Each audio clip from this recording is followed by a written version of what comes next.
Merci beaucoup. Merci pour vos mots, vos paroles, vos témoignages. Il n'y a pas de discours qui puisse atteindre la force et la vérité qu'avec beaucoup de pudeur vous avez distillé. Parce que le quotidien que vous avez esquissé à l'instant, ça n'est pas celui de quelques oubliés dans notre pays. Ça n'est pas celui de quelques accidentés de la vie. C'est celui de 9 millions de nos concitoyens, dont 3 millions d'enfants. Et derrière ces chiffres, auxquels on s'habitue très bien, derrière tous les rapports, tous les plans ou toutes les stratégies auxquels on peut très bien s'habituer parce qu'ils mettent à distance la réalité, il y a le scandale de la pauvreté. C'est-à-dire de vies qui ne sont pas choisies, d'accidents qu'on a subis, de batailles qu'on a menées, parfois perdues. Un scandale auquel, au fond, nous nous sommes trop souvent habitués. J'ai vu, depuis que je sillonne la France, les visages divers de ce qu'on appelle la pauvreté. De cette mère seule qui élève ses 2 enfants et travaille à mi-temps, cette famille avec un seul revenu proche du SMIC, de ce sans domicile fixe, ancien cadre dans une petite entreprise que l'on croise pendant plusieurs années, de cet homme jeune qui bascule suite à des problèmes de santé, à la perte de son travail, de ces vies un peu comme les vôtres, que vous avez à peine dites par pudeur, qui sont les vies de nous tous et toutes. Être pauvre, comme on dit, c'est d'abord se battre sur tous les fronts. Et les victoires tiennent du miracle. Avec la pauvreté vient le manque d'accès au logement, à l'alimentation de qualité et donc à la santé. Avec la pauvreté viennent les difficultés dans l'éducation, la formation et donc l'accès au travail et donc l'accès à un revenu décent. Avec la pauvreté vient la peur. La peur de ne pas pouvoir donner autant qu'on le voudrait à ses enfants. La peur d'être jugé. L'épuisement pour conserver sa dignité. Être pauvre, ça n'est pas une situation. C'est un combat de chaque instant pour tenter de survivre. Et j'ai été frappé à chaque fois que j'ai entendu des personnes témoigner, dire leur vie, dire exactement le contraire de ce que nombre de nos concitoyens, avec beaucoup de sincérité, pensent qu'être pauvre, que vivre avec le RSA, c'est un droit qu'on a donné aux gens. Vous avez démontré le contraire, mais à chaque fois que j'ai entendu des gens témoigner, ils disaient « nous, on n'arrête pas ». Avec beaucoup d'humour, certains d'entre eux me disaient même « on a un agenda de ministre ». Parce qu'il faut aller demander à tel endroit autre chose, il faut emmener l'enfant à la crèche, il faut ensuite aller au rendez-vous devant le juge parce que ceci ou cela, parce que ce sont des journées terribles, pour essayer de survivre. Et en effet, des journées qui ne permettent ni de se reconstruire, ni d'aller à l'emploi, ni de reprendre sa part dans la société. Et ainsi se boucle la boucle de la fatalité sociale. Cette fatalité sociale qui fait qu'en France, il faudra 6 générations pour que les descendants d'un Français issu d'une famille pauvre accèdent à la classe moyenne. Cette fatalité sociale qui fait que les plus pauvres sont toujours logés près des plus pauvres, que quand une famille quitte un quartier difficile, une autre famille plus pauvre encore la remplace, comme une forme d'encerclement, de reproduction à laquelle on ne pourrait échapper. Cela, je l'ai appris de vous. Parce que trop souvent, on se réfugie derrière les chiffres, les rapports, mais à écouter, à vous voir travailler tous ces mois, à prendre du temps avec les uns et les autres, j'ai entendu et compris cela. Et parfois, on me demande « qu'est-ce que c'est qu'être français ?» Et à cela, je réponds sans hésiter « être français ». C'est porter une ambition universelle pour notre pays. C'est le vouloir fort, c'est chercher à exceller dans chaque domaine que l'on embrasse, et au-delà de nous-mêmes. Et c'est en même temps refuser cette situation à laquelle nous avons fini par nous résigner. Être français, c'est n'avoir pas de repos tant que ce que vous avez décrit existe. Et ce qui nous fait français, c'est cet instinct de fraternité qui fait de la liberté de chacun de choisir sa vie notre combat commun. Parce qu'il n'y aurait pas d'un côté le combat pour la liberté et de l'autre celui pour l'égalité. Ces deux combats sont jumeaux. Parce qu'au fond, le scandale des vies que vous avez décrites, c'est à un moment de ne plus pouvoir choisir sa vie et d'être enfermé dans une situation, une spirale. Et pour nous autres, de nous y habituer. Et si je suis ici devant vous, mesdames et messieurs, c'est pour essayer de lancer avec vous un combat neuf, indispensable, vital pour notre pays. Celui de décider résolument de ne plus oublier personne. Nous sommes légitimement fiers d'une protection sociale qui permet de contenir la pauvreté grâce à la redistribution.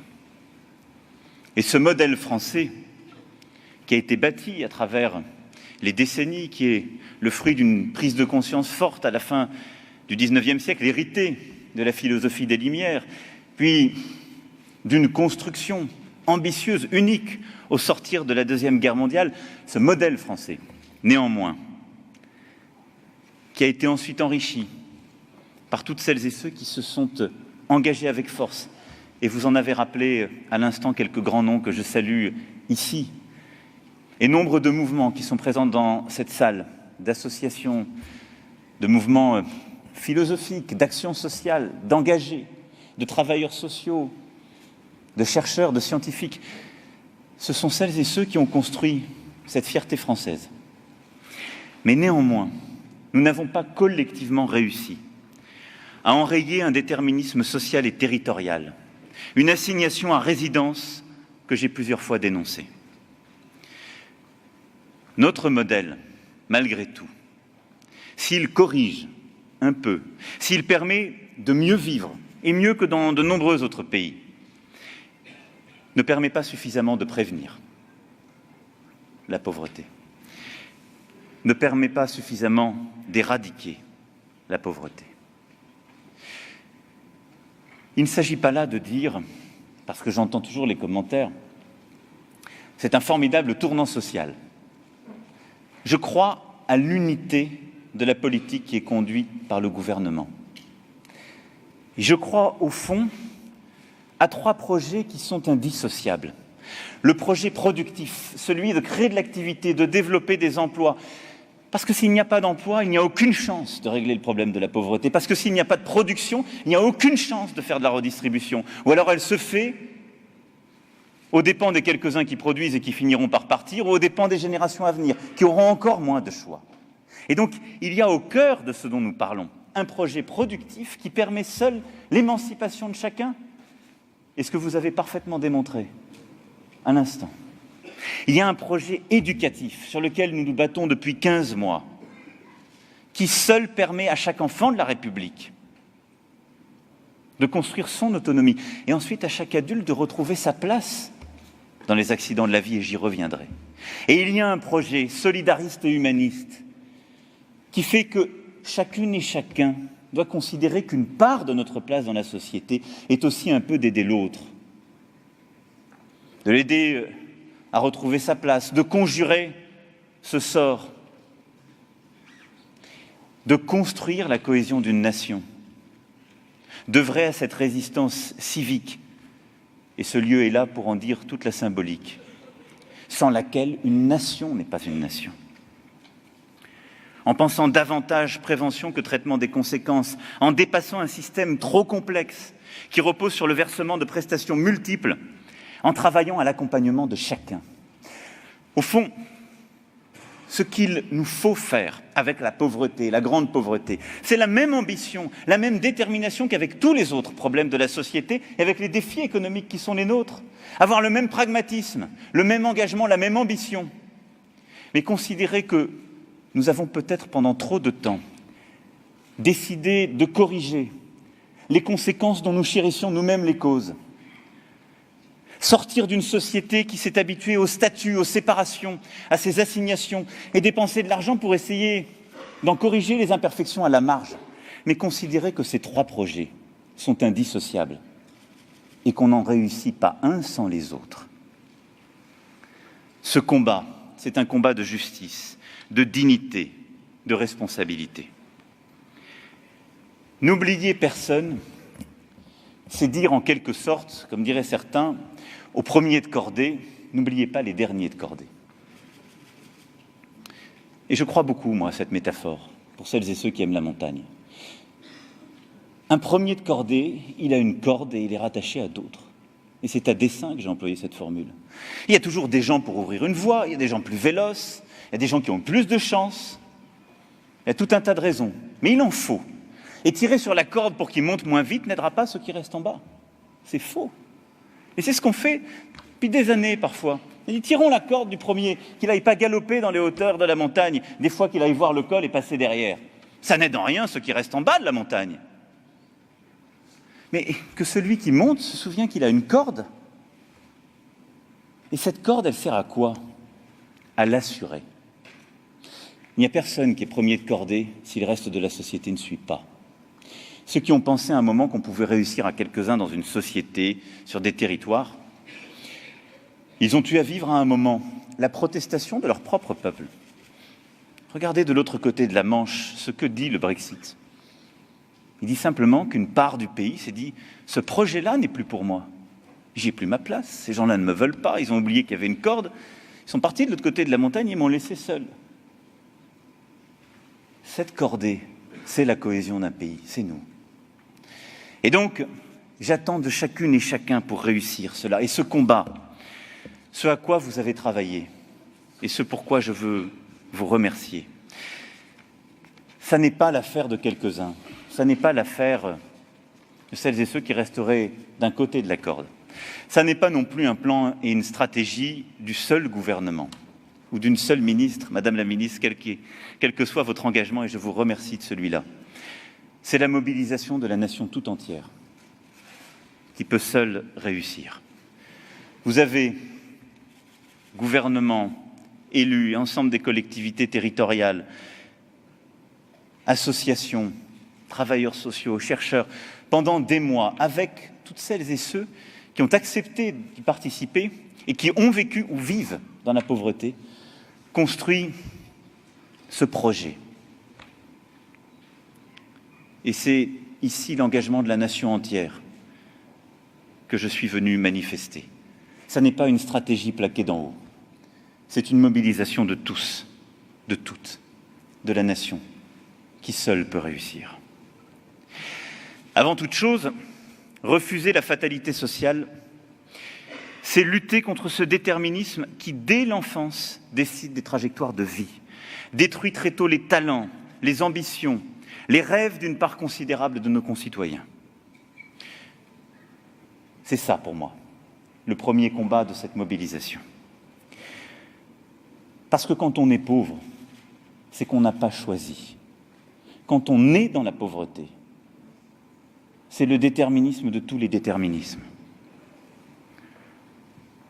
Et j'ai entendu celles et ceux qui racontaient leur vie et l'absurdité du système dans lequel nous vivons. De cette jeune Ludivine croisée il y a quelques jours, expliquer qu'elle avait été placée enfant et que chacun de ces 3 enfants aujourd'hui était placé. Parce qu'en quelque sorte, elle avait elle-même intégré qu'elle n'était pas capable d'être mère parce qu'elle n'en avait pas eu. Et que ce que nous vivons comme une solidarité, elle le vivait comme un enfermement. De la honte de cela et de l'impossibilité de faire. Ce déterminisme est là. Quels que soient les moyens que nous ayons mis, quel que soit l'engagement, le dévouement de toutes celles et ceux qui œuvrent et ont œuvré déjà à ce que nous tenions. Et c'est pour moi le premier des scandales et le pire d'entre eux. Dans Terre des Hommes, il y a ce très beau passage, et nous l'évoquions l'autre jour avec quelques-uns. Saint-Exupéry dit que regardant un enfant pauvre et déjà marqué par les stigmates de la misère sociale, il s'écriait « C'est Mozart qu'on assassine ». Et cette phrase dit tout pour moi de la manière dont nous devons regarder l'enfant. Il y a dans chaque enfant, à commencer par l'enfant qui naît dans une famille pauvre, un Mozart qu'on assassine. Parce que de fait, nous décidons collectivement qu'il n'a aucune chance de devenir Mozart. De fait, nous décidons collectivement qu'il n'y a aucune chance qu'il soit un grand chef d'orchestre, un grand chirurgien, un haut fonctionnaire ou que sais-je. Tacitement, subrepticement. C'est insupportable d'injustice et de gâchis. La pauvreté ne doit donc plus se transmettre en héritage. Or, aujourd'hui, cette reproduction sociale des inégalités, c'est une réalité, celle que j'évoquais tout à l'heure. Et elle dit quoi ? Elle dit qu'il faut 180 ans à un enfant né pauvre pour espérer que les descendants de ses descendants accéderont aux classes moyennes. Et donc que notre société, qui a des tas d'atouts, mais qui est devenue une société de statut, ne permet plus cette mobilité. C'est pourquoi c'est dès la petite enfance qu'il faut intervenir.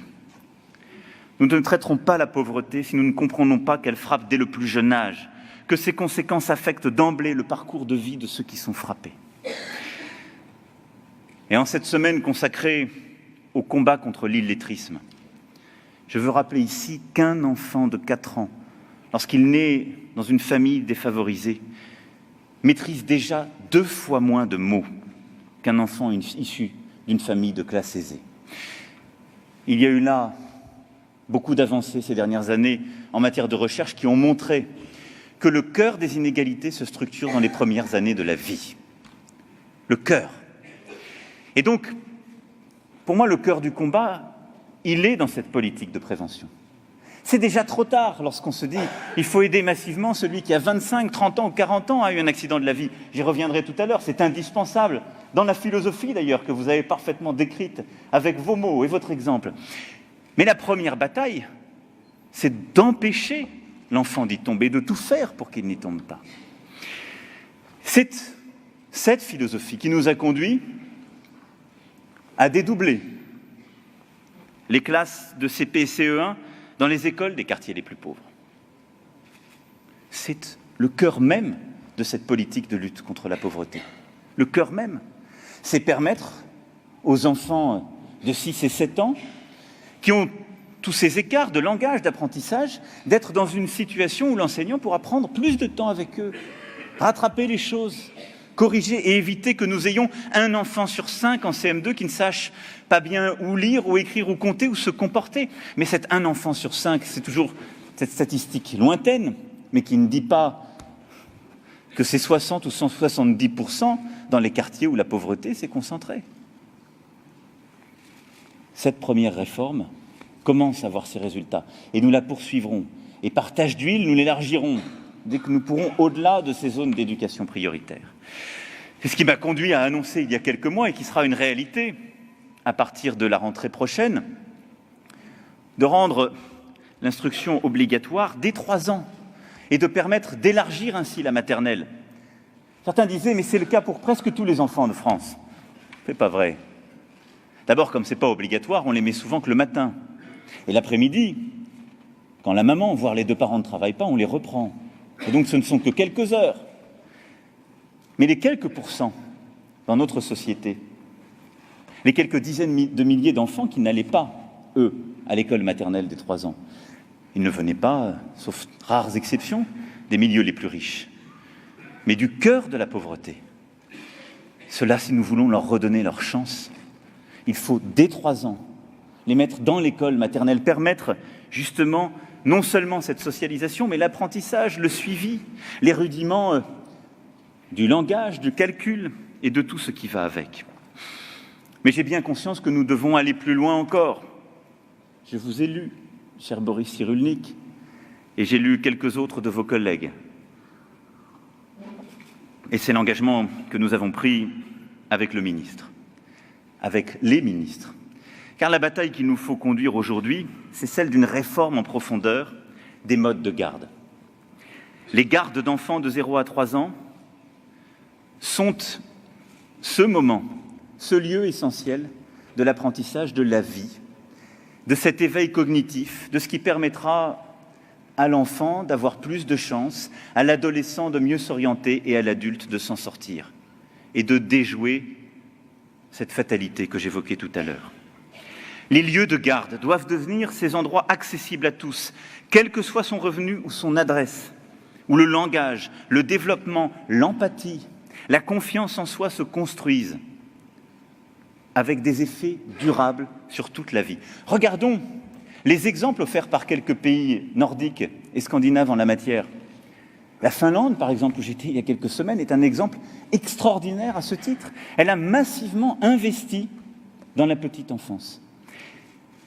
Mais on prévient, ce faisant, par cet investissement, des injustices inacceptables, mais ensuite un coût pour notre société, qui sera social, qui sera d'ailleurs parfois médical, et des personnes que nous brisons à vie, parce qu'on n'a pas su les accompagner dans les premières heures et les premiers mois.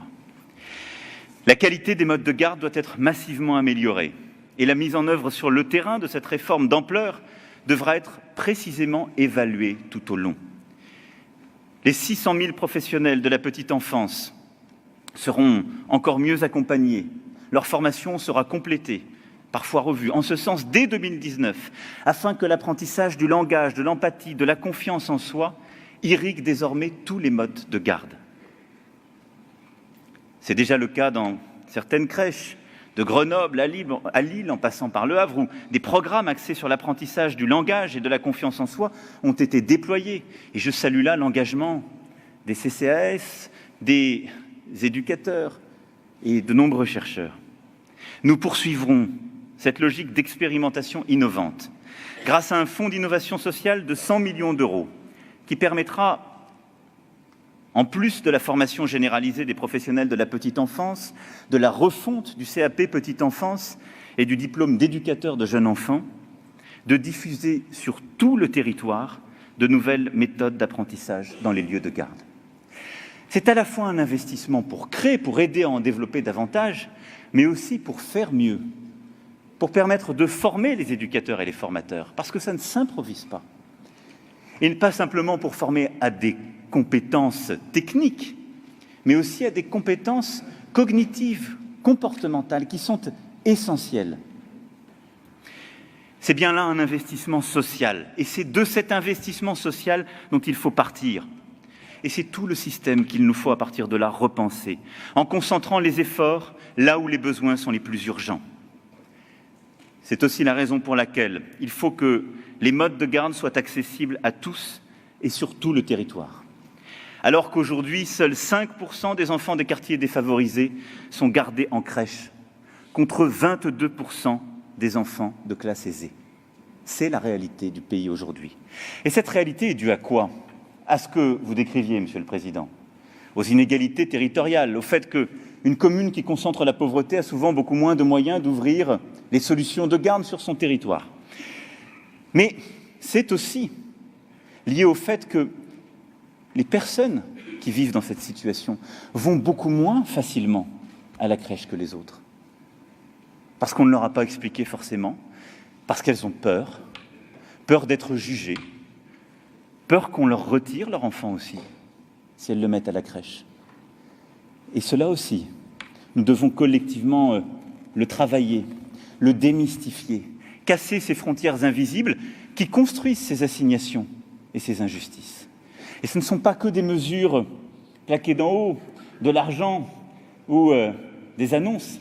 C'est un travail de chaque jour où il faut, et je l'ai vu faire de manière remarquable sur le terrain, que les éducateurs sortent de la crèche pour aller dans l'immeuble d'en face, expliquer aux familles ce que c'est que de venir mettre leur enfant.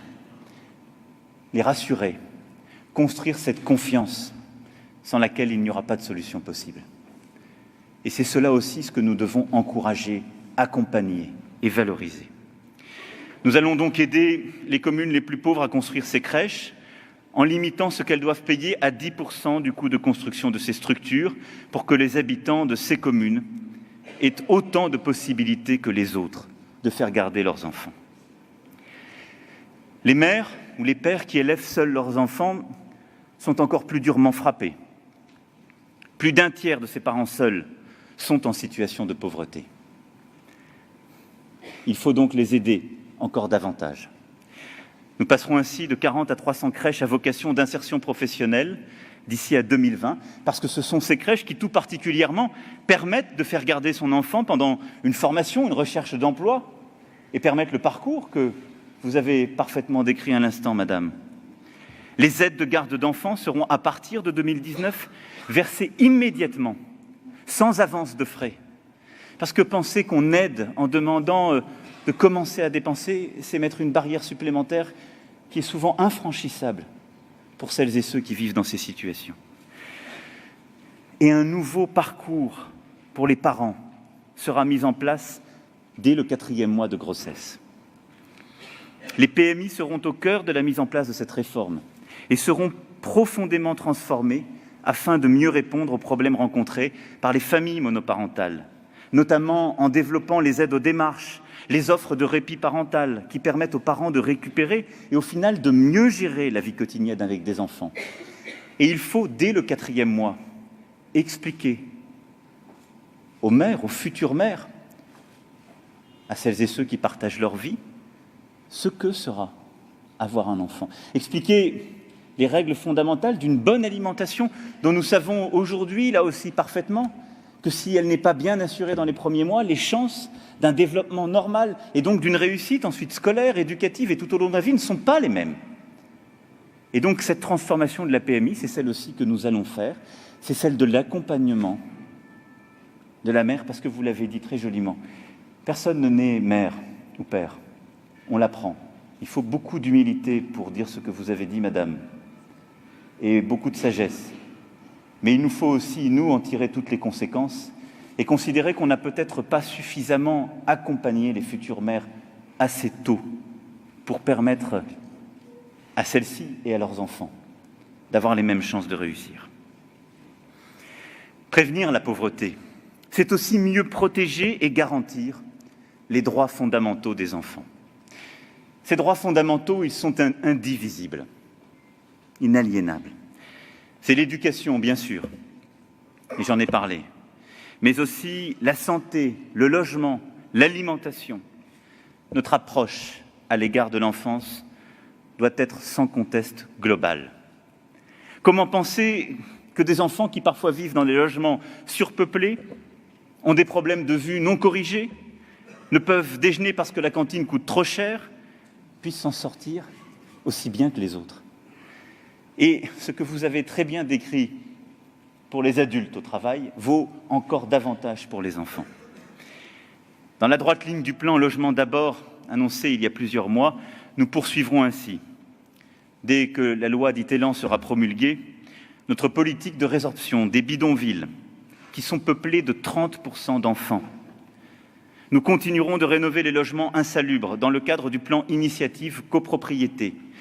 Nous continuerons enfin de lutter contre les marchands de sommeil et nous donnerons la priorité avec l'ANRU en accélérant les procédures, ce qu'a permis de faire la réforme récente, et je vous en remercie, Président, d'accélérer les programmes de rénovation, tout particulièrement dans les quartiers les plus frappés par la pauvreté.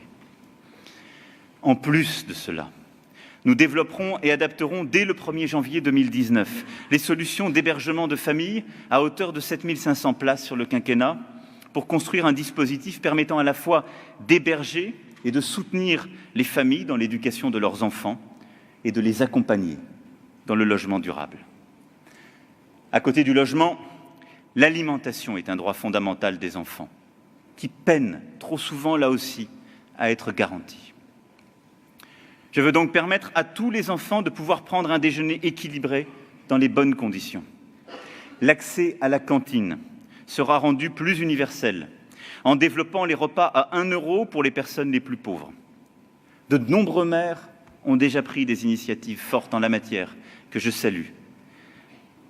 Dans des communes, dans les quartiers des politiques de la ville notamment. Mais je souhaite que sur tout le territoire, les enfants pauvres puissent bénéficier des mêmes atouts et que nous puissions davantage accompagner les communes dans ce juste combat.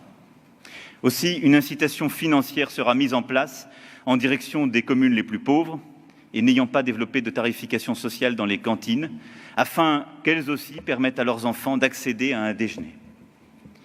Des petits déjeuners seront aussi proposés dans les collèges de REP+, afin de s'assurer que tous les élèves démarrent la journée dans de bonnes conditions. Cela paraît des détails, ça paraît ancillaire à certains ou ridicule. C'est tout sauf ça. La vie, c'est fait de détails. Et d'ailleurs, on voit la différence à ces détails. Et progressivement, le glissement s'installe à cause de ces détails. Nous ne pouvons plus tolérer que la dignité des enfants ne soit pas garantie. Et au-delà des actions que j'ai évoquées, je lancerai en novembre prochain une stratégie dédiée à l'enfance maltraitée qui mobilise déjà la ministre des Solidarités et de la Santé, la garde des Sceaux et de nombreux ministres. Notre enfance, donc. Mais le combat ne s'arrête pas là. Je serai aussi attentif à la situation des jeunes qui ne sont pas épargnés par la pauvreté. 20% des jeunes sont pauvres, démarrent dans la vie avec des difficultés qui deviennent parfois irrattrapables. Parce que 60 000 jeunes chaque année se retrouvent hors de tous les radars, ni à l'école, ni en emploi, et deviennent peu à peu des perdus de vue. Chaque année, l'équivalent à peu près de Chambéry. Au total, près de 2 millions de jeunes sont dans notre pays dans cette situation, peu ou prou. C'est pourquoi j'ai décidé qu'une obligation de formation jusqu'à 18 ans serait mise en place. L'objectif est clair. Aucun jeune de moins de 18 ans ne pourra se trouver sans solution et devra être soit scolarisé, soit en formation, soit en emploi. Cette obligation de formation, qui entrera en vigueur à la rentrée 2020, se traduira d'abord par un repérage massif de ces jeunes, le suivi par l'Éducation nationale de ceux qu'on appelle les décrocheurs scolaires, qui se fait aujourd'hui au mieux 2 fois par an, se fera désormais en continu. Une prise de contact systématique avec ces jeunes par les missions locales qui convoqueront les jeunes concernés, et une obligation pour les missions locales de proposer aux jeunes une solution que nous accompagnerons. Ce qui veut dire une transformation profonde de la manière d'organiser l'éducation nationale et l'enseignement supérieur. De ne pas considérer, comme parfois nous le faisons encore de manière contemporaine dans nos débats collectifs, qu'il faudrait juste regarder le nombre de bacheliers qui ont bien trouvé leur inscription à l'université. Le drame de ces statistiques, ça n'est pas ça. C'est ceux qui vous soulagent, ces statistiques. Ce sont ceux qui lâchent la corde, pour le coup, tout doucement, et qui sortent des statistiques parce qu'ils ne demandent plus rien. Et c'est pourquoi, avec les ministres, nous souhaitons aussi continuer à améliorer ce fameux dispositif Parcoursup, qui a déjà nettement amélioré les choses, qui est plus juste, plus transparent, que nous n'allons cesser d'améliorer pour permettre d'identifier ceux qui abandonnent, ceux qui sortent de tout, et les suivre par ce biais. Pour que cette obligation soit crédible, les solutions destinées aux jeunes seront massivement développées dans le cadre de cette stratégie. Avec l'augmentation des propositions de scolarisation dans le cadre des écoles de la deuxième chance, le développement des formations dans le cadre du plan d'investissement dans les compétences, des solutions d'apprentissage que la ministre a fortement promues. Et nous voyons d'ores et déjà que l'engagement du gouvernement, des collectivités territoriales, de toute la nation en la matière, donne ses premiers effets. En cette rentrée scolaire, les jeunes qui sortent de troisième se sont beaucoup plus inscrits dans les filières d'apprentissage, plus 40%. Ce qui montre qu'il y a quelque chose qui est en train de se passer avec ce développement. Et donc, nous développons les solutions d'apprentissage en investissant massivement, en simplifiant les règles. Et dans le cadre, justement, de ces solutions, une extension de la garantie jeune, dispositif qui a fait ses preuves, au bénéfice de 500 000 nouveaux jeunes, sera ainsi financé. Nous en avons aujourd'hui 100 000, cela signifie que nous généraliserons la garantie jeune. Ces différentes voies montrent la variété qu'il faut offrir aux plus jeunes pour qu'il y ait une solution, pour que le jeune entre 16 et 18 ans ne reste pas sans option s'il sort de l'école ou d'une formation. Et donc, c'est non seulement cet investissement, cette information qu'il nous faut faire, mais aussi la bonne orientation qu'il nous faut assurer. Et je dois dire qu'en la matière, et ça n'est là la faute de personne, et je ne stigmatise personne, car toutes celles et ceux qui font l'orientation ont un immense mérite. Mais il faut bien le dire, nous avons collectivement, par nos représentations, par nos habitudes, construit un vrai drame de l'orientation en France. Demandez à un jeune des quartiers en qui il a le moins confiance. C'est vrai que souvent, les politiques, les syndicats, les journalistes, pour mettre beaucoup de gens à l'aise dans cette salle, arrivent assez haut dans le classement. Le conseiller d'orientation arrive aussi très haut, de manière injuste. Pourquoi ? Parce qu'il est celui qui dit à un moment donné de la vie du jeune « ça, c'est pas fait pour toi ». Et parfois, c'est pas vrai que c'est pas fait pour lui. Parfois, c'est pas vrai. Moi, j'ai été frappé, dans les échanges que j'ai eus, de rencontrer des personnes d'une force extraordinaire m'expliquer à plus de 50 ans que leur vie a été brisée parce qu'on leur a expliqué quand elles avaient 16 ans et qu'elles voulaient faire infirmière ou aide-soignante, qu'elles allaient faire comptabilité. Sans doute parce que c'était la mode et qu'il fallait orienter les gens qui avaient à peu près son profil en comptabilité. Et avec beaucoup de bon sens, elle m'a dit « mais moi, je n'ai jamais bien su compter ». Parce qu'elle venait d'une famille pauvre, pour les mêmes raisons qu'on connaît. Elle m'a dit, on m'a orientée vers la comptabilité. Et elle a été vers la comptabilité parce qu'elle a fait ce qu'on avait toujours choisi pour elle dans la vie. Et ça n'a pas été en comptabilité. Et elle a passé sa vie au RSA. Mais cette même histoire, on la retrouve. Et d'ailleurs, selon les générations, on voit les obsessions pour la comptabilité ou le secrétariat ou que sais-je. Il y a eu des modes dans nos orientations. Et aussi vrai qu'il est fou qu'un enfant venant d'une famille aisée ou de cadre n'aille jamais vers l'apprentissage. Parce que quand il n'est pas bon dans les filières académiques, il peut réussir dans des filières que permet l'apprentissage. Il est fou et injuste que des enfants venant de familles pauvres n'aient pas droit à une orientation équivalente aux autres.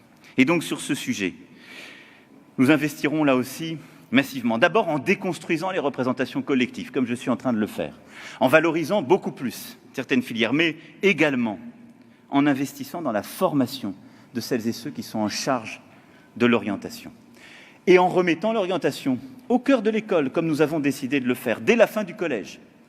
C'est un projet essentiel, il n'est pas accessoire, en permettant à toutes les filières de venir dans l'école, d'expliquer, en développant massivement les stages en entreprise, en particulier dans les quartiers les plus en difficulté.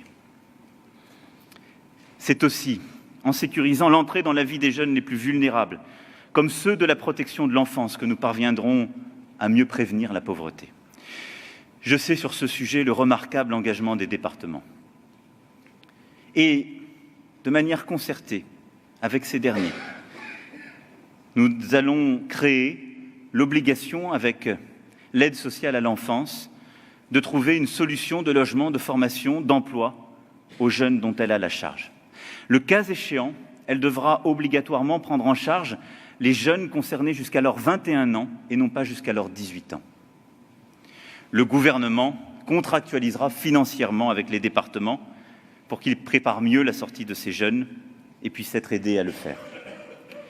50 millions d'euros seront mobilisés à cette fin, afin que les départements continuent d'accompagner les 3000 jeunes dont ils ont la charge et qui n'ont pas de solution, en les aidant à trouver une formation, en les accompagnant à la mission locale, en les aidant à trouver une solution de logement durable, en les conduisant vers les dispositifs que je viens d'évoquer tout à l'heure.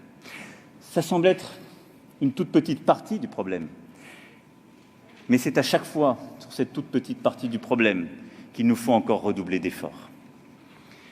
Et je vous remercie de l'esprit de la concertation qui a été conduite. J'ai demandé au gouvernement que cette contractualisation soit à la hauteur de votre engagement et des justes moyens pour vous accompagner. Je pourrais dire encore tant et tant de choses sur ce premier pilier indispensable de la prévention, c'est-à-dire celui qui parle de nos enfants, de nos jeunes. Il est essentiel et c'est pour moi le premier combat. Mais il y a un deuxième pilier dont je veux aussi pouvoir vous parler ce matin.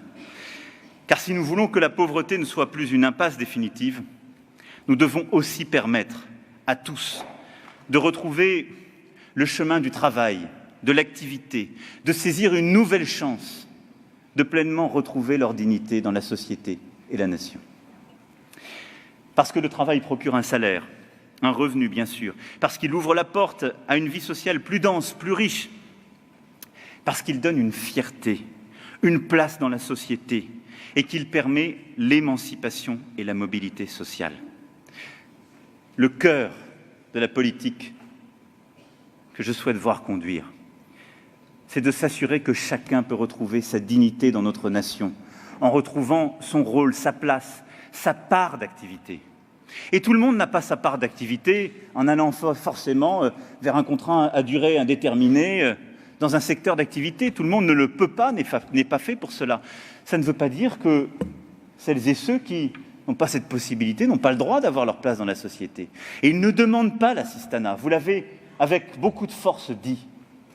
Ils demandent qu'on les aide à construire cette place et toute la société en a besoin. Mais ma conviction profonde, c'est que cela ne passe pas par, là aussi, des sujets monétaires, des dispositifs froids. La considération que, en quelque sorte, si je vous annonçais qu'on doublait le RSA, on aurait réglé le problème. Rien de tout ça. Il y a des sujets, je vais y revenir, je vous rassure, de revenus dignes, de montants. Mais il y a surtout une place à trouver, la possibilité pour chacun de la prendre, un rôle dans la société. Cette possibilité de participer à la construction du bien commun. Ce que vous avez dit, monsieur, c'est exactement cela. Vous avez parlé d'activité, mais vous avez parlé du bien commun. Vous avez parlé du contrat implicite qui existe entre chaque individu et la nation.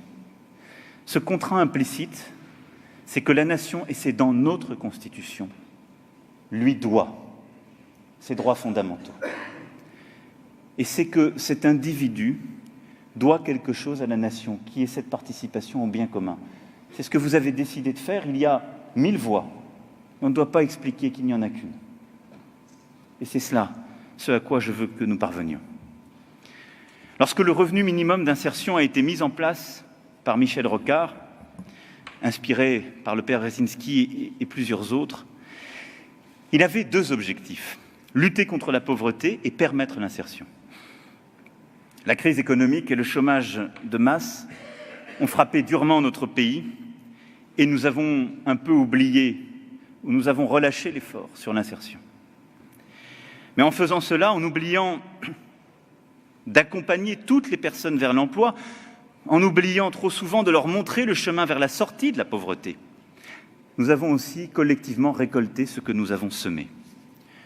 Une incapacité collective à permettre le retour au travail des personnes tombées dans la pauvreté, un sentiment trop largement partagé qu'une vie sans emploi, sans activité est une fatalité dont il devient presque impossible de sortir. Et nous avons nourri la défiance de celles et ceux qui tombent dans la pauvreté, d'une possibilité d'un retour à la vie normale. Et nous avons nourri la défiance du reste de la société, qui trop souvent s'est complu à dire « au fond, ils l'ont choisi, ils y sont bien, on les aide trop, regardez, puisqu'ils y restent ». Et cette double défiance est un poison pour notre cohésion nationale, terrible. Et les chiffres en la matière sont là aussi cruels. Seuls 9% des allocataires du RSA retrouvent un emploi dans l'année. 40% sont au RSA depuis 5 ans. Et alors même qu'en 10 ans, les dépenses de RSA ont augmenté de 80%, les dépenses d'insertion ont baissé de moitié. On a cru que proposer des solutions de soutien monétaire aux personnes tombées dans la pauvreté suffisait. Mais on a oublié que le plus important pour les personnes en situation de pauvreté, c'était de s'en sortir. Au fond, moi je ne veux pas qu'on fasse un plan pour que les gens pauvres vivent mieux pauvres. Je veux qu'on leur donne le choix et la possibilité, parce qu'ils le veulent, de ne plus l'être. De ne pas avoir l'impression de devenir dépendant d'un système d'aide. Or, ce sentiment de dépendance, il existe. Et avec lui, l'humiliation qui l'accompagne, la peur du regard, la honte d'être considéré comme un incapable, la honte de demander. Et c'est tout cela ce que je vous décris, point à point, qui a contribué à déshumaniser à la fois les pauvres dans notre société, on n'ose même plus dire le nom, il choque. On dit les personnes vivant en situation de pauvreté, parce que ça met en fond plus à distance encore, mais qui est fini presque par déshumaniser la lutte contre la pauvreté, à la réduire à des sujets de montants, de dispositifs. Mais c'est terrible, parce que celles et ceux qui témoignent, qui le disent, c'est ce qui leur fait le plus peur.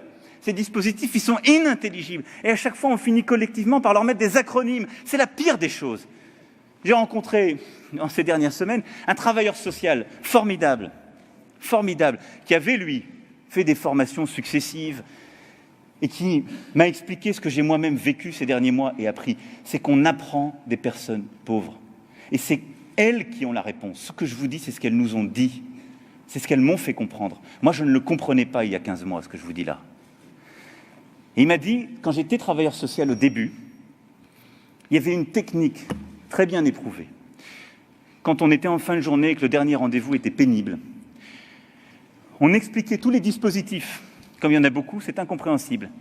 Et vraiment, quand la montre tournait, on ne les citait plus que par les acronymes. Et là, immanquablement, la personne en face de nous se mettait à suer. On la voyait perdue. Et puis, on lui demandait si elle avait une question. Elle n'en avait pas.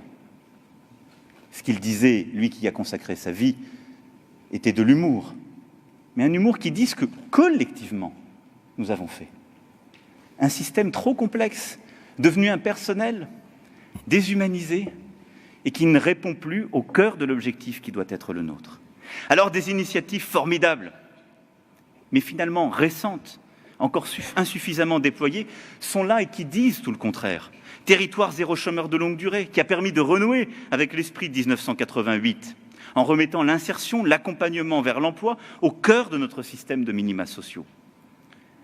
Et c'est d'ailleurs la raison pour laquelle nous allons soutenir les dispositifs comme Territoire zéro chômeur de longue durée, Convergence, Tapage, qui se sont construits dans cette logique de l'insertion de toute personne, y compris les personnes très éloignées de l'emploi, et qui, au cœur de cette démarche, ont mis le temps, l'accompagnement, la fin de toutes les barrières, qui ne se sont pas réfugiés derrière des dispositifs devenus inintelligibles, mais ont construit une action sociale humble et déterminée pour recoudre, donner cette place à chacun. C'est pour cela que nous allons plus que doubler le nombre de personnes qui pourront bénéficier de ces expérimentations dans tous les territoires et commencer à implanter ce dispositif au-delà des territoires expérimentateurs existants. C'est aussi pour cela que je souhaite qu'ensemble, nous menions 2 transformations profondes de notre action collective et de notre stratégie. La première, c'est celle qui consiste à mettre en place, créer un véritable service public de l'insertion. Vous avez dit, Monsieur le Président, exactement ce que je pense. Depuis trop d'années sur ce sujet, nous nous sommes réfugiés dans un concert de chicaya. Comme c'était difficile et qu'il fallait que cette politique soit transférée au plus proche du terrain, le gouvernement a dit on va le transférer au département, c'est le bon niveau. Ce qui est vrai, c'est un niveau pertinent, et donc cette compétence a été transférée au département. L'argent n'a pas suivi. Et avec cela, les inégalités entre les territoires. Et nous avons réduit au fond ce débat à un sujet de compétences et d'argent. Ce serait injuste pour ces départements et ces personnes si je le réduisais à cela. Je suis le garant de ces droits. C'est l'État le garant de ces droits, par définition, par la Constitution. Et l'État ne peut pas se défausser vers le département pour dire ils n'arrivent pas à s'arranger, c'est un peu plus difficile. Ça n'est pas possible. Et donc, nous devons ensemble, les départements, mais au-delà des départements, les communes, les agglomérations, les métropoles, les régions qu'ils voudront, et le gouvernement, trouver la solution la plus intelligente qui permette de créer ce service public de l'insertion. C'est-à-dire de construire l'universalité, dont l'État doit être le garant, mais dont l'action doit être déployée partout sur le territoire avec tous ces acteurs engagés que vous êtes. Certains départements aujourd'hui accompagnent remarquablement vers l'emploi les bénéficiaires du RSA, parce qu'ils le peuvent, parce qu'ils en ont moins, ou parce qu'ils sont plus motivés que d'autres. Mais je ne peux pas accepter de là où je suis que dans un département, il puisse y avoir 90% des bénéficiaires du RSA qui soient accompagnés, et dans un autre, 40%. Ça n'est pas possible. Je ne remplirai pas ma mission. Et de là naissent non seulement des disparités sociales, mais bien entendu territoriales, qui accroissent la faille géographique. Cette différence de destin, selon le lieu où l'on vit, ça n'est la conception de la République de personne ici. Lutter contre la pauvreté, c'est au cœur du pacte républicain. Il doit réunir universalité, responsabilité et efficacité.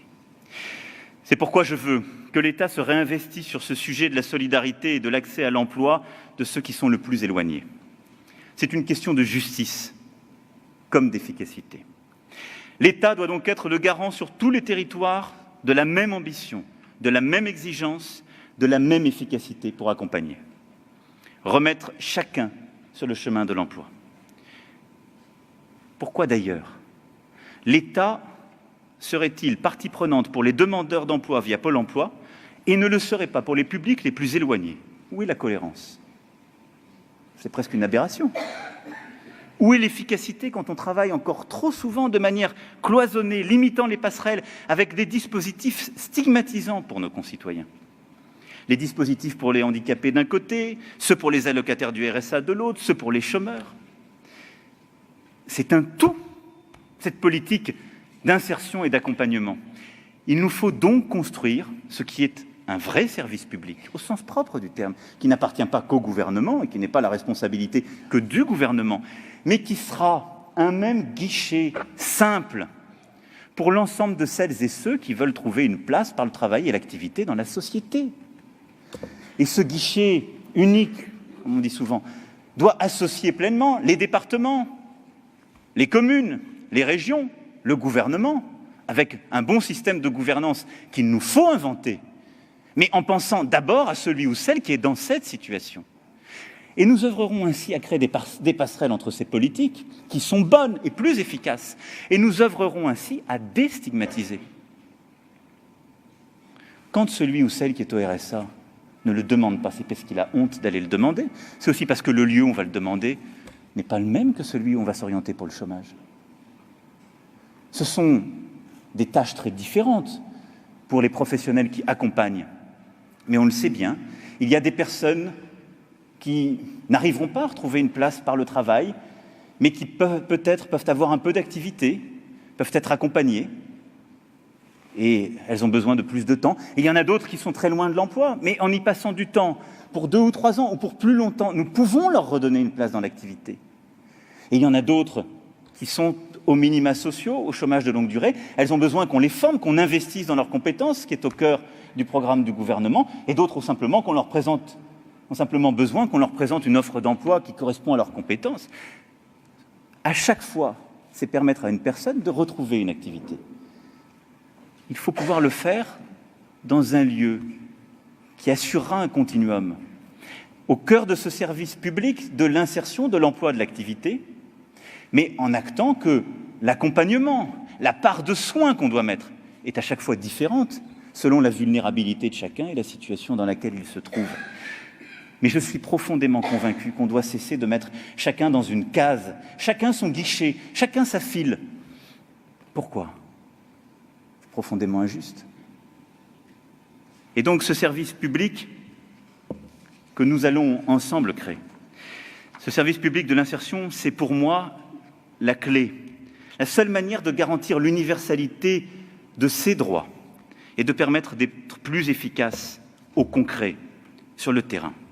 L'État reviendra donc aux côtés des départements, des métropoles, des communes, des associations qui font le quotidien, par un travail remarquable que je veux ici saluer, pour cette mobilisation générale en faveur des personnes les plus éloignées de l'emploi et pour construire ce service public de l'insertion.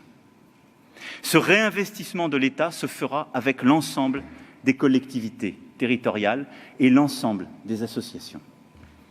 L'État sera responsable, fixera l'ambition, sera garant de l'universalité et donc également de la clarté du financement et de sa totalité, mais il s'appuiera sur les départements, les métropoles, les acteurs sociaux pour mettre en œuvre. Il nous faut bâtir collectivement ce nouveau service public de l'insertion, qui mobilisera l'ensemble des acteurs de l'insertion, aujourd'hui trop éclatés, comme je viens de le décrire, autour d'une gouvernance unique, partagée entre nous, pour accompagner avec une nouvelle efficacité les bénéficiaires des minima sociaux vers un parcours d'insertion systématique. Voilà le projet. Voilà ce à quoi je veux que nous arrivions, dépassant ce faisant les querelles que j'ai trop vues et qui ne sont pas à la hauteur du défi qui est le nôtre et pas à la hauteur de l'engagement que je sais tenu par tous les élus qui sont confrontés à cette réalité et se battent sur le terrain.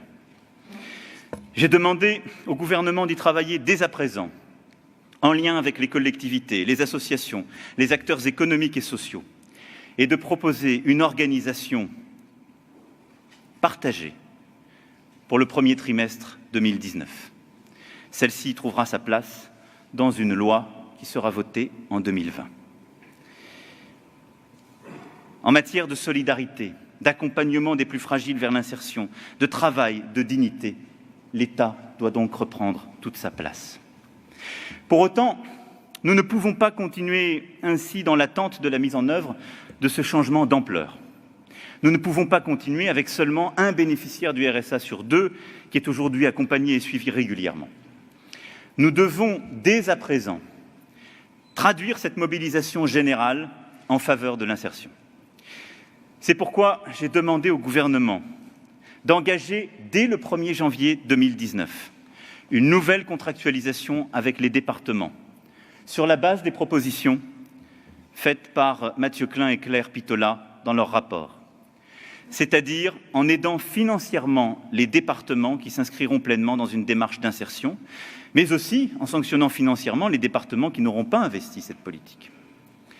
Cette contractualisation, nous devrons en discuter les termes. Elle concernera bien sûr le financement des allocations individuelles de solidarité, mais elle sera exigeante et devra traduire les grands objectifs qui seront ceux du futur service public de l'insertion. Je souhaite ainsi que cette nouvelle contractualisation soit conçue en quelque sorte comme une préfiguration du service public de l'insertion. Chaque bénéficiaire du RSA doit se voir proposer un rendez-vous dans le mois suivant son inscription au RSA, afin d'être immédiatement accompagné. Chaque bénéficiaire doit signer un contrat d'engagement réciproque dans un délai d'1 mois. Chaque bénéficiaire doit pouvoir se rendre dans un lieu unique où les différents acteurs seront présents afin de répondre à toutes ces questions. L'accompagnement doit cesser d'être un système mécanique, bureaucratique, désincarné, trop déconnecté de la réalité du quotidien. Et je crois très profondément que cette démarche, dès le 1er janvier prochain, avec les financements qui l'accompagneront, nous permettra une première étape vers cette transformation profonde. Au fond, ce dans quoi je crois, et je sais que c'est votre conviction profonde, vous qui chaque jour y œuvrez et êtes engagés, c'est aussi de réhumaniser l'accompagnement, de le rendre à nouveau plus individuel, plus effectif, moins pensé dans une logique industrielle, en donnant plus de temps en quelque sorte pour le faire. Nous devons, à ce titre, prolonger la rénovation du travail social déjà engagé, réussir à transformer les pratiques pour qu'elles permettent mieux qu'aujourd'hui aux personnes de s'en sortir. Et il y a là un autre continent, j'ai conscience d'être déjà long aujourd'hui, mais le sujet est trop important pour l'éluder. Mais il y a là aussi un autre continent devant nous, celui de la reconnaissance de tous ces métiers de l'accompagnement, de l'aide, du soin. On les a laissés comme une part cachée, non productive de la société. C'est une formidable erreur. Ils font, ils produisent, ils aident à produire, ils donnent une place. Et tous ces travailleurs sociaux, celles et ceux qui accompagnent, soignent, aident, il nous faut à la fois les reconnaître comme au cœur de ce 3e projet républicain que j'évoquais tout à l'heure, mais aussi réinvestir dans les formations et à ce titre, Je souhaite aussi, dans les prochains mois, que nous puissions reconnaître des formations plus innovantes à la matière, reconnaître pleinement ces travailleurs, leur place et les pratiques les plus innovantes. Face à ce retour de l'accompagnement dans notre politique sociale, l'État mobilisera aussi des moyens importants pour développer des solutions d'activité et donc donner des solutions nouvelles à toutes celles et ceux qui vont faire vivre ce service public de l'insertion. Nous déploierons ainsi sur le quinquennat plusieurs politiques fortes en la matière. Pour l'insertion par l'activité économique, nous porterons à 240 000 le nombre de contrats. Il y en a aujourd'hui 100 000. Pour l'accompagnement individualisé, nous investirons 500 millions d'euros. Pour généraliser la garantie jeune, ce seront plus de 350 millions d'euros investis. Et évidemment, les investissements suivront pour être à la hauteur de l'élargissement des expérimentations évoquées tout à l'heure, en particulier Territoire zéro chômeur et toutes les autres. Je parle là à dessein d'investissement. D'investissement parce que ce sont à chaque fois des solutions que nous apportons, du temps d'accompagnement sur le terrain, mais pour permettre à une personne de retrouver ensuite un emploi durable. Ou peut-être pour certains, d'être durablement dans un emploi accompagné, adapté. Nous le savons, pour certaines personnes en situation de handicap, pour certaines personnes que les morsures de la vie ne permettent plus d'être intégrées dans une entreprise, parce qu'ils sont juste différents, mais qu'ils sont très heureux dans une entreprise adaptée. Eh bien, nous investirons. Nous investirons à la hauteur des montants que je viens d'évoquer, dans l'esprit que je viens d'évoquer. Cet accompagnement, je veux qu'il réponde à ces exigences partout sur les territoires que j'évoquais et que toutes les collectivités ici présentes portent. Le deuxième grand chantier que je souhaite dès aujourd'hui lancer et qui, pour moi, une deuxième transformation profonde de la politique que nous devons avoir en la matière, c'est celui qui doit nous conduire à revoir en profondeur, rénover notre système de minima sociaux. Le nouveau modèle que nous dessinons doit aller au bout de cette logique d'universalité. Et au service public de l'insertion doit correspondre un système de minima sociaux rénové. Aujourd'hui, le maquis des prestations existants ne permet pas de sortir de la pauvreté. Alors même que les destinataires des aides sociales, en raison de l'urgence, de la détresse et souvent d'une certaine forme de décrochage, ont besoin d'un soutien clair, simple, rapide, nous nous ingénions. Collectivement, c'est la faute de personne. C'est nous tous. À les confronter à une sophistication administrative qui peut confiner au cauchemar bureaucratique. C'est pour ça que les sujets de gouvernance, nous devons toujours les régler entre nous, derrière. Mais il doit y avoir toujours devant un visage bienveillant et un accueil uni. Et une solution apportée, et une personne pour tendre la main. Ce sont des personnes et des visages. Le reste, c'est la complexité que nous devons gérer. Eh bien, cette complexité des minima des aides est exactement jumelle de la complexité des dispositifs que j'évoquais tout à l'heure. Sa conséquence est bien connue. 30% des personnes qui devraient bénéficier du RSA n'y ont pas accès. Près du tiers. Parce qu'ils ne savent pas, parce qu'ils n'osent pas, parce qu'ils sont tellement loin, alors qu'ils en auraient tellement besoin, qu'ils ont décidé que c'était même plus pour eux. Et c'est ce maquis aussi de minima sociaux qui n'est pas compatible avec un système fondé sur l'accompagnement et la reprise d'activité et la sortie de la pauvreté. Le cœur de la philosophie que je porte, c'est celui de l'activité, du retour à la place dans la société. Et parce qu'il y a ce maquis, nous n'y arrivons plus.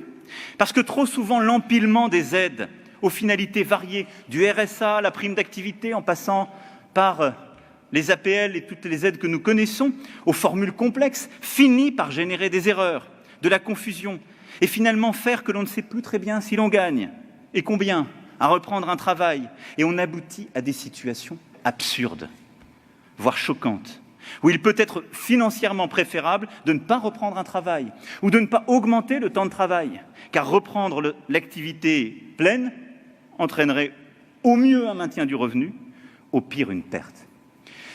Ce combat n'est pas nouveau, cher Martin, et à plusieurs reprises, nous avons essayé de le mener dans notre pays.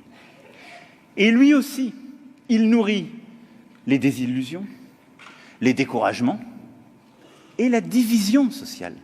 Il nourrit ce discours insupportable sur l'assistanat. Il nourrit les cas s'alimentant du quotidien qui disent « il n'a pas repris ce SMIC, il a refusé cet emploi, il avait plus intérêt à rester avec toutes les aides qu'on lui donne ». Il est inacceptable que certains qui peuvent reprendre un emploi ne le fassent pas. Aussi, au droit à l'accompagnement doit correspondre un devoir.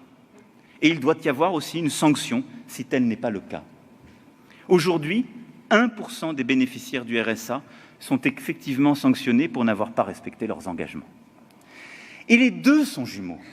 L'investissement, le combat pour l'accompagnement, la garantie des droits de manière inconditionnelle par l'État doit avoir en face d'elle le devoir de chacun, qui est la part de dignité que nous reconnaissons à chaque citoyen. Il n'y a aucun citoyen sans devoir dans la République. Il y a un cadre de ce devoir et il y a une appréciation. On ne doit pas demander à des gens de faire ce qu'ils ne peuvent pas, mais on doit leur demander de faire leur part. Et ils doivent la faire.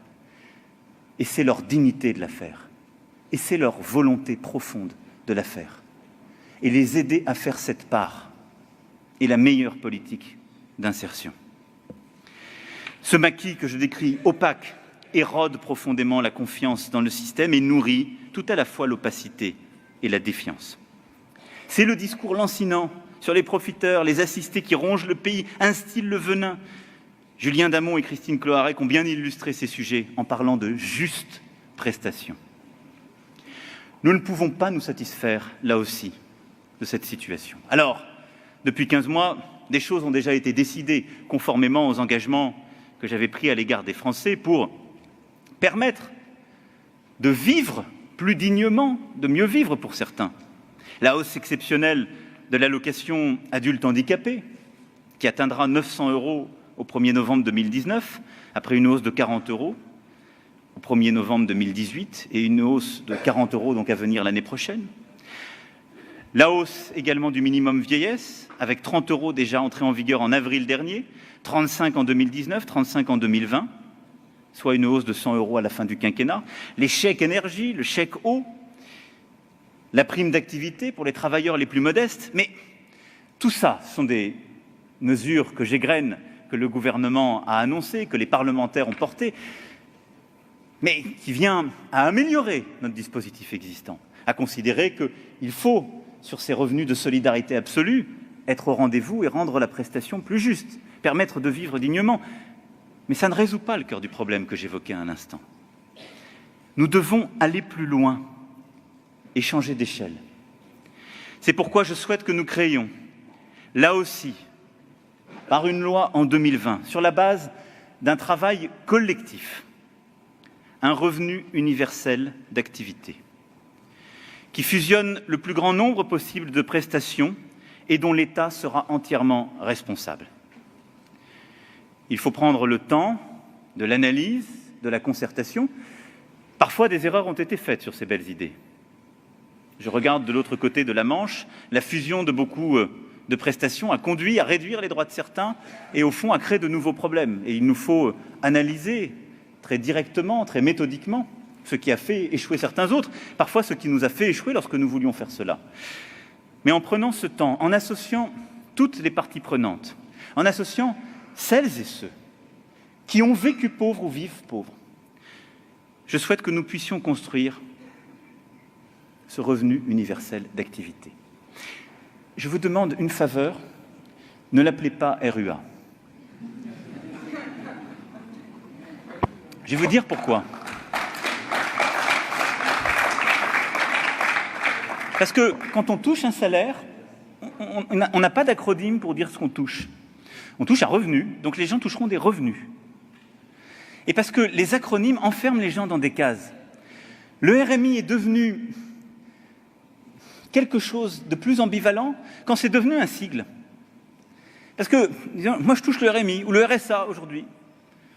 On touche un revenu. Moi je veux que dans notre société, chacun touche un revenu s'il prend sa part d'obligation, et je vais y revenir, mais un revenu. Mais chaque mot a un sens. Revenu universel d'activité. Un revenu d'abord parce qu'il s'agit bien de permettre à chacun de vivre décemment. Nous garantirons ainsi que ceux qui n'ont pas de ressources soient adéquatement protégés. Et tout le travail qui doit se mener dans les prochains mois, c'est celui de savoir quelle est justement cette part de revenu digne. Universel ensuite, parce qu'il s'agit de garantir à chacun qu'il disposera, dès que ses revenus passent en dessous d'un certain seuil, d'un filet de sécurité de l'État qui soit à la fois simple, équitable et transparent. Ce sera simple, il n'y aura pas à naviguer au gré des allocations en perdant du temps, de l'énergie et parfois ses maigres ressources pour percevoir des droits. Ce sera équitable et transparent parce que les paramètres seront les mêmes pour tous, parfaitement intelligibles, quand aujourd'hui ils divergent selon les formules ésotériques. Et en fusionnant le plus grand nombre des prestations sociales, du RSA aux APL, nous pourrons enfin garantir un socle minimal de dignité à tous ceux qui doivent en bénéficier, en apportant enfin une réponse à la hauteur du non-recours aux droits. On n'a jamais réglé le problème de la pauvreté en s'assurant que des gens n'aient pas recours à un revenu. On ne l'a jamais réglé. Et puis, activité, enfin, car il s'agit bien de permettre le retour à l'emploi, à l'activité. Je n'ai jamais cru au revenu universel qui était sans condition d'activité et qui croyait pouvoir donner quelques centaines d'euros comme solde de tout compte pour lutter contre le chômage de masse et la précarité moderne. Parce qu'il installe dans une situation à part de la société, parce qu'il installe dans une place où, au fond, personne n'est bien et ne peut vivre bien. Je n'y ai jamais cru car cela revient implicitement, philosophiquement, à se satisfaire de reléguer à vie les gens dans une pauvreté qu'on aurait simplement adoucie. Je ne veux pas m'acheter de bonne conscience. Avec le revenu universel d'activité viennent donc, en plus de l'allocation, des droits et des devoirs supplémentaires. Des droits à être aidés et accompagnés, selon les spécificités de chacun, avec ce service public de l'insertion. En contrepartie, nous veillons à ce que les devoirs soient respectés. C'est-à-dire que chacun s'efforce réellement de retrouver une activité qui devra bien entendu être adaptée aux caractéristiques de chacun. Car l'émancipation, c'est savoir que si la nation nous doit quelque chose, nous lui devons quelque chose en retour. Un contrat d'engagement et de responsabilité réciproque sera ainsi généralisé et signé, affichant pour les bénéficiaires du revenu universel d'activité sans emploi le droit à un accompagnement et l'obligation d'inscription dans un parcours d'insertion qui empêche de refuser plus de 2 offres raisonnables d'emploi ou d'activité figurant dans son contrat. Ce que je veux dire par là, c'est que c'est aussi dans un parcours de responsabilité que chacun sera inscrit. Il ne s'agit pas de dire qu'il faut s'inscrire dans une formation de manière mécanique, comme on le fait aujourd'hui trop souvent, sans espérance d'emploi et avec des situations ubuesques que nous avons tous connues, où des gens vous disent « ça fait 5 ans que je suis en formation informatique, j'ai 59 ans, ça marche très bien ». Et après, quand on m'envoie chez Pôle emploi, ils me disent « mon pauvre monsieur, vous avez 59 ans, à 59 ans, on ne vous emploie plus ». D'abord, c'est absurde dans la société dans laquelle nous vivons, et ensuite, c'est typiquement quelqu'un qu'on n'a pas accompagné. Parce que nous allons investir dans l'accompagnement, parce que je le veux plus humain, plus précis, il est évident que la personne qui est dans cette situation n'a pas vocation, peut-être, à retrouver un emploi à temps complet, mais elle a sa forme d'emploi à trouver, son activité, soit dans une entreprise qui sera adaptée, soit avec un temps qui sera aménagé, soit dans d'autres structures. Cet accompagnement, c'est l'investissement que nous faisons, mais il a comme contrepartie le fait qu'on ne peut laisser personne dans une forme de minorité et donc d'absence de dignité. Et je sais que toutes celles et ceux qui sont là, qui se battent depuis des années ou des décennies, dans des grandes associations, dans les grands réseaux qui tiennent la solidarité de notre pays, sont sensibles à ça, parce qu'ils y arrivent. Et parce qu'ils font un peu ce que vous avez fait, monsieur, qui est une cordée.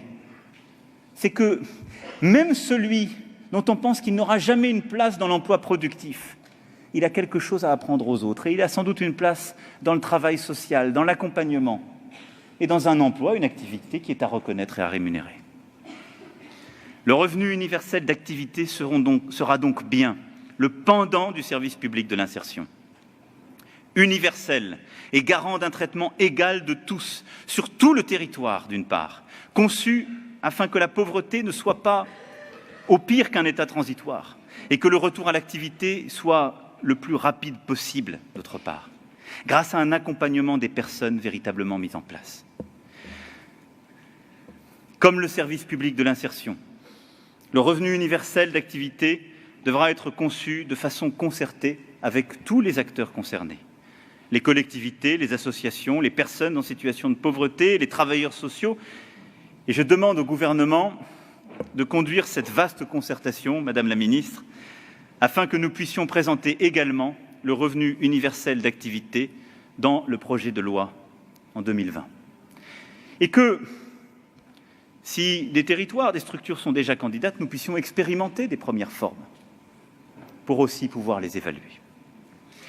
Notre obligation collective est maintenant que les actions que nous avons prévues se traduisent bien d'effet et portent effectivement leurs fruits sur le terrain.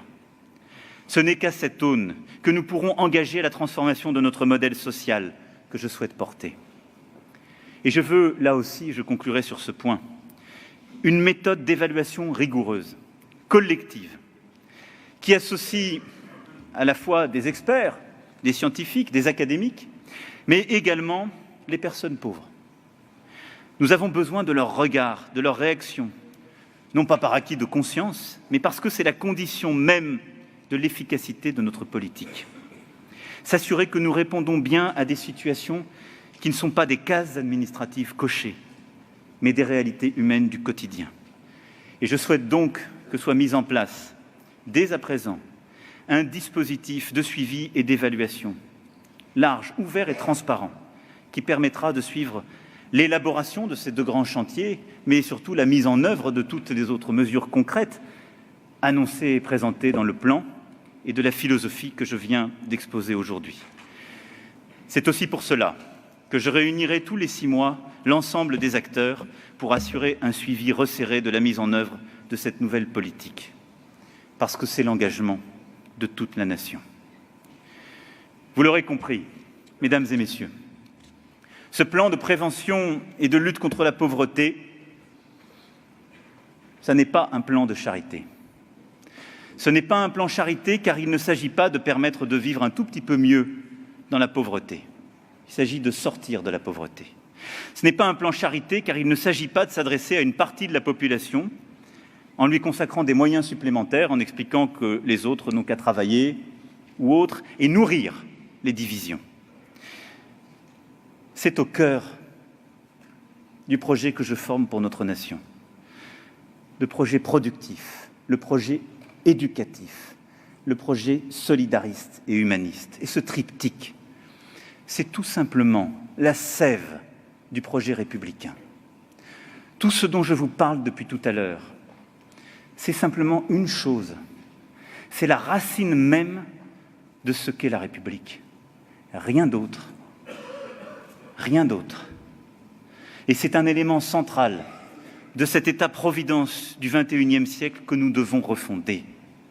Ce que nous avons à faire, ce que notre génération a à faire, n'est plus d'ajuster le formidable État-providence que la génération de la fin du XIXe siècle, puis celle de 1945, suivie par les autres, avait progressivement construit.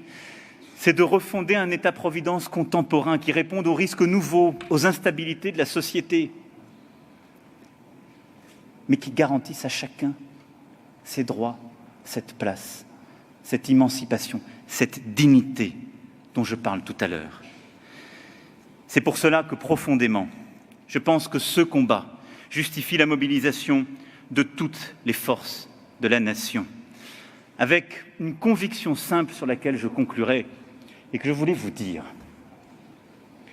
Le problème, ça n'est pas vous, c'est nous. Le problème, ça n'est pas celles et ceux qui naissent ou vivent dans la pauvreté. C'est ceux qui ne veulent plus les voir, les regarder ou s'habituent. Et nous devons collectivement, dans cette mobilisation, accepter l'idée aussi d'une conversion du regard. Nous ne réglons pas un problème. Nous ne portons pas une stratégie pour une catégorie de population. Nous parlons juste de nous et de la République. Et parfois, celles et ceux qui sont passés par ces chemins ont plus à nous dire de la République que celles et ceux qui parlent le plus souvent d'elle. Et donc, parce que vous êtes le cœur de cela, je veux une ambition extrême pour cette mobilisation et ce que nous sommes en train de faire. Une humilité aussi forte que cette ambition, parce que je sais tout ce que nous n'avons pas su faire. Et peut-être une partie des combats que j'évoquais, nous n'arriverons pas à les gagner. Parce que c'est immense. Et parce que la République est faite de combats impossibles. Mais à chaque fois relevés. Alors, fort de tous nos échecs, de toutes nos erreurs, et moi le premier, je veux que nous menions ce combat. Je pense que nous pouvons, à hauteur d'une génération, éradiquer la grande pauvreté dans notre pays. Je ne l'aurais pas dit il y a quelques mois. Mais je pense que nous ne pouvons le faire que si nous avons cette ambition extrême de tous et toutes. Alors, je ne sais pas vous dire si nous y arriverons. Je ne vous proposerai pas d'indicateur pour vous dire comment il faudra le juger. Nous le jugerons chacune et chacun d'entre nous pour nous-mêmes et nous le jugerons ensemble. Mais en réfléchissant ce matin encore à ces mots, je me disais, je suis sûr d'une chose. Si ça n'est pas la France qui mène cette bataille, je suis sûr d'une chose. Personne ne la mènera. Alors nous allons le faire. Je vous remercie.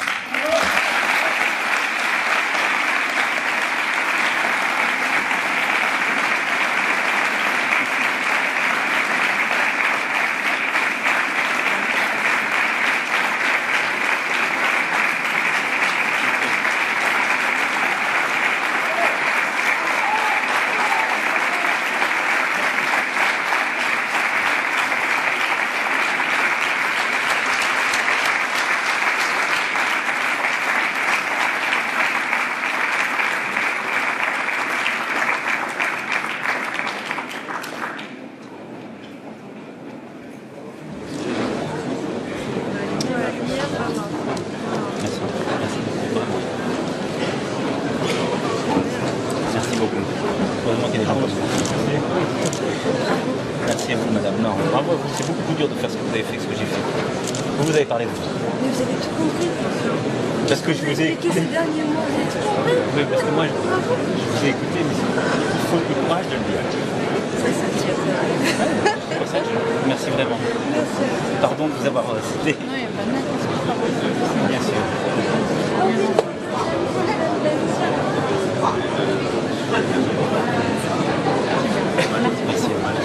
Merci à vous. Merci à vous. Sur le verre. Ouais, moi, c'est pas fini pour moi. Une terre qui m'échappe comme ça. Très très grand merci pour la mission. Vraiment. Je pense que... Je ne l'ai pas dit à la légère. Non, mais je le sais bien. Et nous, on ne va pas le suivre à la légère. Je n'y croyais pas il y a encore quelques semaines. Je sais bien. Et vraiment, pour nous, c'est très très Mais bien sûr. c'est ça qui va mobiliser aussi les Monsieur Gallois. Oui, hein, ça remue. Hein. Prenez une autre, ça nous change. Oui. Bien sûr. Maintenant, vous allez voir.